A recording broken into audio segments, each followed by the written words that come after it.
Hello everyone, আসসালামু আলাইকুম। কেমন আছেন সবাই? চলে আসছেন নতুন একটি ব্লগ নিয়ে। সো আজকে আমি আপনাদেরকে মজাদার ডিম রেসিপি রান্না করে দেখাবো। তো এই ডিম রেসিপিটা কিন্তু অনেকেই হয়তো এইভাবে ডিম রান্না করেন।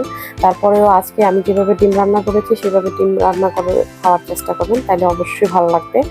আর হচ্ছে এই ডিম রেসিপিটাতে হচ্ছে ডিম রেসিপিটা যদি আপনারা তৈরি করে খান তাহলে আপনাদের মনেই হবে না যে আপনারা হচ্ছে মাংস খাচ্ছেন না ডিম খাচ্ছেন। যাই হোক, মাংসের সব উপকরণ আমি এটার মধ্যে ইউজ করব, এই ডিম রেসিপিটাতে ইউজ করব। যাই হোক, আপনারা চাইলে কিন্তু আমি যদিও হচ্ছে আদা রসুন বাটাটা ইউজ করছি, আপনারা চাইলে কিন্তু হচ্ছে সব মশলাগুলা বেটে ইউজ করতে পারেন। বাটা মশলা দিয়েও হচ্ছে রান্না করলে আরো বেশি ভালো লাগে। সব যে কোনো তরকারি বাটা মশলার অন্যরকম একটা স্বাদ আসে। যাই হোক, চুলার মধ্যে একটা প্যান বসায় দিয়েছি। এদিকে হচ্ছে আমি হচ্ছে ডিম আর আলু সিদ্ধ করে নিয়ে নিয়েছি। এখন হচ্ছে ফ্রাই প্যানের মধ্যে তেল দিছি। এখন এগুলা হচ্ছে আমি ভালোভাবে ভেজে নেব। তো ফ্রাই প্যানের মধ্যে আমি একটু হলুদ গুঁড়ো দিয়ে দিছি, কারণ ডিমগুলোর মধ্যে ভালো একটা কালার আসার জন্য হচ্ছে দিছি। যাই হোক, তো এইভাবে ডিমগুলোকে আমি উল্টায় পাল্টায় ভেজে নেব। যদিও আমি হচ্ছে এখানে 6টা ডিম নিয়ে নিচ্ছি। আর হচ্ছে আমি আলুগুলোকেও সিদ্ধ করে একটু বড় সাইজ করে কেটে নিয়েছি, একদম ডিমের মতো করে ডিমের সাইজ করে কেটে নিয়েছি। আর হচ্ছে এখন আমি এগুলাকে ভালো করে ভাজবো। এগুলোকে ভালো করে ভেজে নিয়ে তারপরে হচ্ছে রান্না করতে হবে। উল্টায় পাল্টায় বেশ কিছুক্ষণ সময় নিয়ে এগুলোকে ভাজতে হবে। আর আমি এগুলোকে সময় নিয়ে ভাজতেছি, আপনারাও একটু সময় নিয়ে ভাজার চেষ্টা করবেন।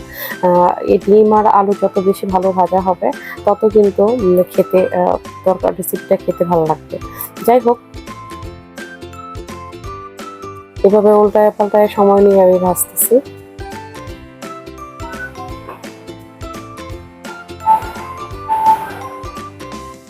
তো আর আমার ডিম আর আলুগুলা যখন হচ্ছে লালচে রকম করে ভাজা হয়ে যাবে, এগুলা প্রায় লালচে ভাজা হয়ে গেছে, অনেকটাই ভাজা হয়ে গেছে। এখন কিছুক্ষণের মধ্যে আর একটু ভেজে হয়তো আমি এটাকে হচ্ছে উঠায় নেব।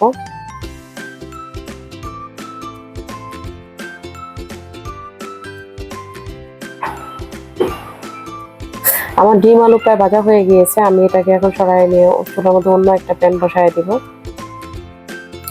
তো প্যান বসায় আমি হচ্ছে কুচি করা পেঁয়াজ দিয়ে দিছি। এখন হচ্ছে আমি এর মধ্যে হচ্ছে আমার খাবার সয়াবিন তেল দিয়ে দিব। সয়াবিন তেল দিয়ে পেঁয়াজ কুচিটাকে একটু ভাজা নিয়ে তারপরে হচ্ছে এর মধ্যে হচ্ছে আদা রসুন বাটা দিয়ে দিছি। আর দিয়ে দিছি হচ্ছে এর মধ্যে হচ্ছে কিছু গরম মশলা। আমি হচ্ছে আস্ত গরম মশলা দিয়ে দিছি। এর মধ্যে হচ্ছে তেজপাতা, এলাচ, দারচিনি, লবঙ্গ, তারপর হচ্ছে স্টার মশলা, সব মশলাগুলো একসাথে দিয়ে আমি কিছুক্ষণ ভাজা নেব। ভাজা নেওয়ার পরে এখন হচ্ছে আমি এর মধ্যে হচ্ছে গুঁড়া মশলা এখন আমি দিয়ে দিব হচ্ছে মরিচ গুঁড়ো, ধনে গুঁড়ো, জিরে গুঁড়ো, হলুদ গুঁড়ো, স্বাদ মতো লবণ, তারপর হচ্ছে দিয়ে দিচ্ছি হচ্ছে গোলমরিচের গুঁড়া, দিয়ে দিচ্ছি হচ্ছে রাঁধুনি মশলার গুঁড়া। সব মশলা একসাথে দিয়ে একটু পানি দিয়ে আমি এটাকে ভালোভাবে করে কষায় নিব।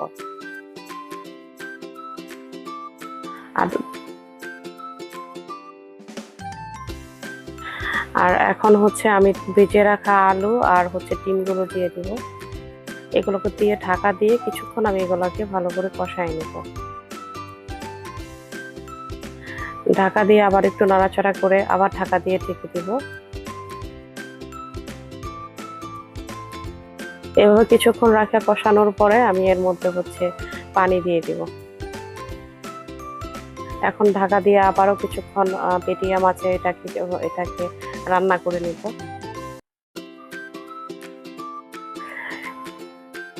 এর মাঝে দুই একবার নাড়াচাড়া করেও দিতে হবে।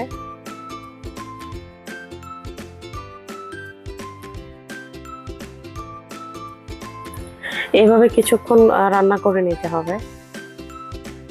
তো আমি আবার একটু নাড়াচাড়া করে নেব। আমার আর 2-3 মিনিট হলেই হয়তো আমার তরকারিটা হয়ে যাবে। এটাকে আমি যেহেতু মাখো মাখো রাখবো, কেউ যদি হচ্ছে ঝোল খেতে চায় তাহলে এই অবস্থায় নামায় নিলে হবে। যেহেতু আমি এটা এভাবে আরো কিছুক্ষণ কুক করে নেব। তো আমার হচ্ছে রান্না প্রায় শেষের দিকে। এখন আমি চুলাকে অফ করে দিব। এই যে দেখতেই পাচ্ছেন কেমন মাখো মাখো টাইপের হয়েছে। এভাবে ডিম রান্না করে খেয়ে দেখবেন, একবার রান্না করে খেলে বারবার রান্না করে খেতে ইচ্ছে করবে।